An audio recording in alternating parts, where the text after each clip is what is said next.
You are looking at Julian's pronunciation guide, where we look at how to pronounce better some of the most mispronounced words in the world, like this other curious word. But how do you say what you're looking for today? Let's learn how to pronounce this word from French, meaning sometimes in French. Let's break down the pronunciation in French and then how you can easily say in English. Parfois. Parfois. The S is silent indeed. Parfois.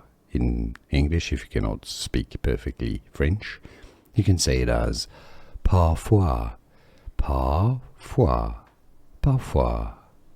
Parfois in French. Here are more videos on how to pronounce more confusing words and names too many mispronounced. Like this video if you found it useful. I appreciate your support. I'll see you soon and thanks for watching.